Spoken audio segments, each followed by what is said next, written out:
Good morning, my wild and beautiful friends. I'm so glad you're here. March is upon us and it's almost St. Patrick's Day. I've been meaning to try a faux corned beef for a while now, and I figured now would be the perfect time. I found a recipe on Seitan Society's YouTube channel. I'll link their channel above and below. They use a washed flour method to make their corned beef, and I decided just for ease of the recipe I was going to use vital wheat gluten. I also tweaked some of the ingredients based off of what I had on hand, and also off of what I thought would taste really good for my taste preferences. It was a little bit of a process, but I'm so happy with the results.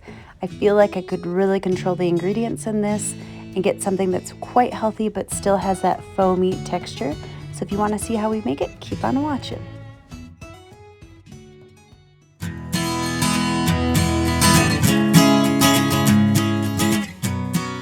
Alrighty friends, first thing we're going to do is start a broth for our seitan to simmer in. So I've got 4 cups of water, some celery and some carrot. I only had this little bit of red onion in the fridge, but I'm going to use it. 2 cloves of garlic and 3 bay leaves, just a little bit crunched up to get all that flavor in there. Then I'm going to add 1 small cinnamon stick and a whole bunch of spices. I will of course type this all out below. It's kind of like pickling liquid type spices. We've got juniper berries in there, some cardamom pods, black peppercorns. Then I'm going to add some of this onion bouillon. Since I wasn't able to add that much onion, you can totally use vegetable bouillon as well, like 1 cube. I think is about the equivalent of what I used. And while we let that simmer and get really fragrant, I'm going to get started on our seitan. So I'm literally just going to dump everything in my food processor. I've got 4 cups of vital wheat gluten. You can do the flour washing method like I mentioned before in the intro, but this saves a giant step and it's pretty inexpensive. So I had some in my cupboard. I figured I'd use it up, and there's just about 4 cups in there. So we're going to dump that all in. And since we're going for corned beef here, I want to add something that's going to make the color look right. So I'm adding this raw red beet root powder, if I could spit that out. I actually put it in smoothies every once in a while, so it's just sitting in my cupboard. It has some good nutrients in it, and it also is going to color everything without having to use any like actual dyes. I'm adding in 2 tablespoons, and I'm hoping that'll give us enough color once it's cooked. We shall see. And then I'm going to start adding things that'll help build that umami flavor in our corned beef. So we definitely need some nutritional yeast. This stuff is really so versatile, and it's a total go-to for any sort of, tofu scramble or something where you're trying to mimic meat. It has a nice, rich depth of flavor to it. Also really good on popcorn. And there's a B12. You just can't go wrong with nutritional yeast. And then to up our umami game even more, I'm going to add in some mushroom powder. I found this stuff at Trader Joe's.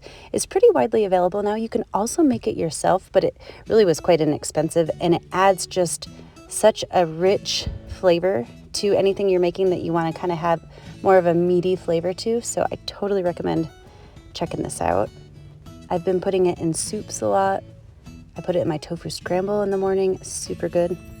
Anywho, adding that in. Then I'm going to add another assortment of spices. We've got ground mustard seed here. I'm also going to add a bit of ginger, some black pepper. I'm going to, of course, type all this down below. There is a good amount of spices. I do recommend if you have I almost said restaurant. Oh, this is smoked paprika. But if you have a store in town that does bulk of anything, if they have a bulk spice section, you should check it out for these kinds of recipes.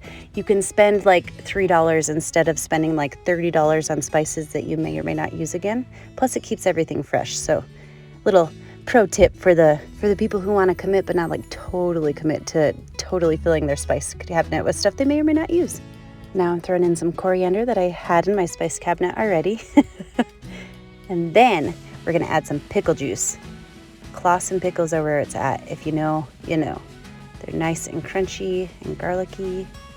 So now we're going to start adding our water. But before I add in my first cup, I've got some liquid smoke here. Instead of just dribbling that into the dry ingredients, I'm going to drip it into our water so it disperses a bit before we get it on in there, so we don't have one little chunk of totally smoked out everything.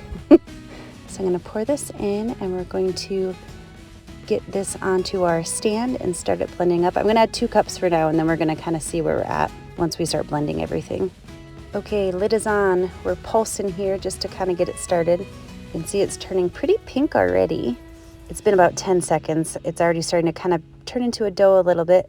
Before we get too blended, I'm going to add in 2 tablespoons of olive oil just to give us a little bit of fat. We really haven't added any fat in this so far. And then just to get everything nice and wet and doughy, I added a little bit more water, and we let this go for another like 10 seconds, and we were done. So simple. I love using this food processor. It's so quick and it does all the heavy lifting for us, and you don't have to make a giant mess. So as you can see, it actually looks a lot like ground beef even before I take the lid off.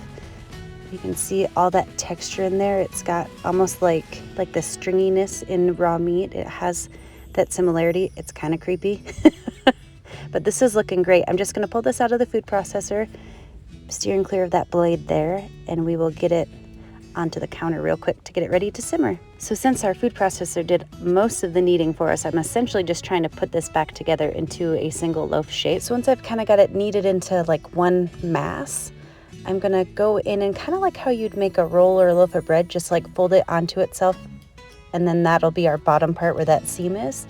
And the top part will be kind of in the same ballpark as like a meatloaf or something along those lines. Looking good. Just gonna press that little piece in there. And then we're gonna nestle this little guy right into our broth that's been simmering now and making the house smell really good, by the way. So I've made sure our simmering liquid is not at a boil, it's just totally at a low simmer. And I'm gonna sneak this roast kind of underneath all of those veggies. And we're gonna put a lid on it. If you need to put a little bit more water, do so. You want it almost covering. We're gonna add the lid and let this simmer so while our roast is simmering away, I'm gonna make a little glaze for when we cook it in the oven. We're losing daylight, so hopefully you can see what I'm doing. I'm just mixing together some Dijon mustard. To make it easy, I pretty much did equal parts of every ingredient I used. So I've got about 2 tablespoons of Dijon mustard, and then to that I'm gonna add about 2 tablespoons of olive oil. And then on top of that, I'm gonna add 2 tablespoons of soy sauce. And finally, to give us a little bit of sweetness, I'm gonna add 2 tablespoons of real maple syrup. All right, we've struggled with the lid there. Got a little crusty in the refrigerator. So 2 tablespoons of maple syrup.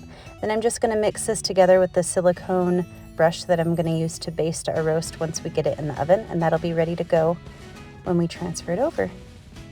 While everything's cooking, I'm also gonna prepare our baking dish.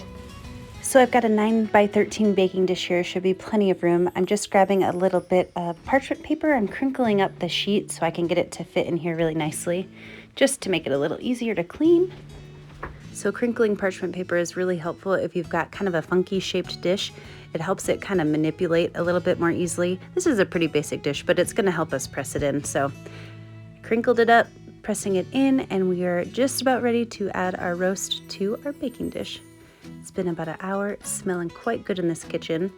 Looks like it's cooking for sure. It's, I think, about doubled in size. It's definitely taken on a lot of that flavored liquid.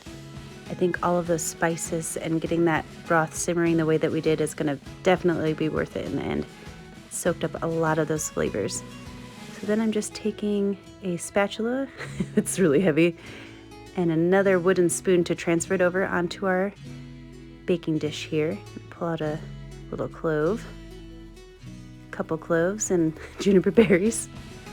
And then before we put it in the oven, I'm going to baste our roast with about half of the marinade we made. And this is gonna help kind of infuse some more flavor and also get a nice little crust on top. So I'm basting it really liberally with about half of it. And I'm gonna toss it in the oven. And about halfway through, I'm gonna baste it again. I've got the oven preheated to 350 degrees Fahrenheit, and we're gonna pop it in, and this is about halfway through. And halfway through, like I said, I'm gonna baste it again, and we're gonna cook this little roast for about 45 minutes total.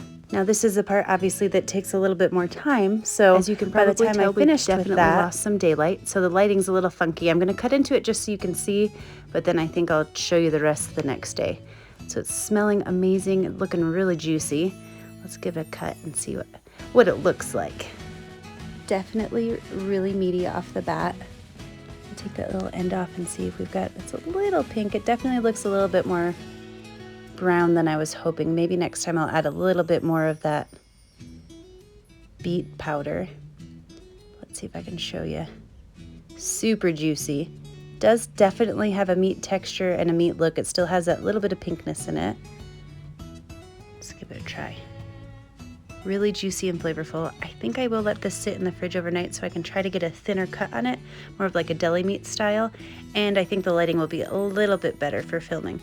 But look at that. I think we did good, guys. Okay, with the magic of YouTube and editing of videos, it's the next day. Lighting's a little better. I'm hoping you can see this. Also, our roast has firmed up a bit, so I'm able to cut it a lot thinner. If you had a meat slicer, that would be perfect for something like this. I do think the thinner the better as far as flavor and texture goes.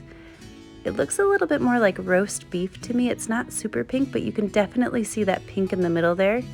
I'm digging the flavor on its own, although I do think it would be much better mixed with either some cabbage and carrots and celery and potatoes, or, in my personal opinion, a Reuben would be perfection with this. So we're gonna make one up really quick.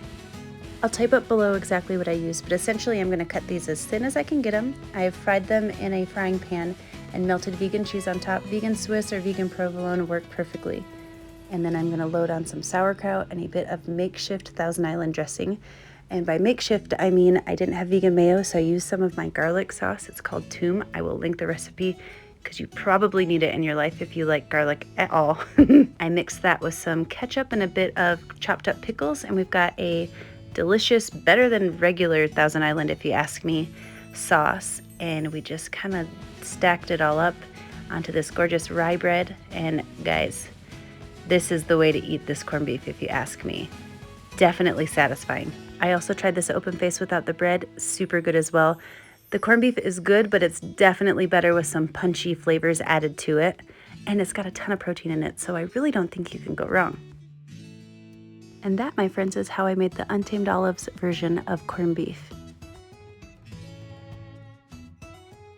Thank you so very much for watching, everyone. I hope you are staying safe and healthy, and I can't wait to talk to you soon. Cheers!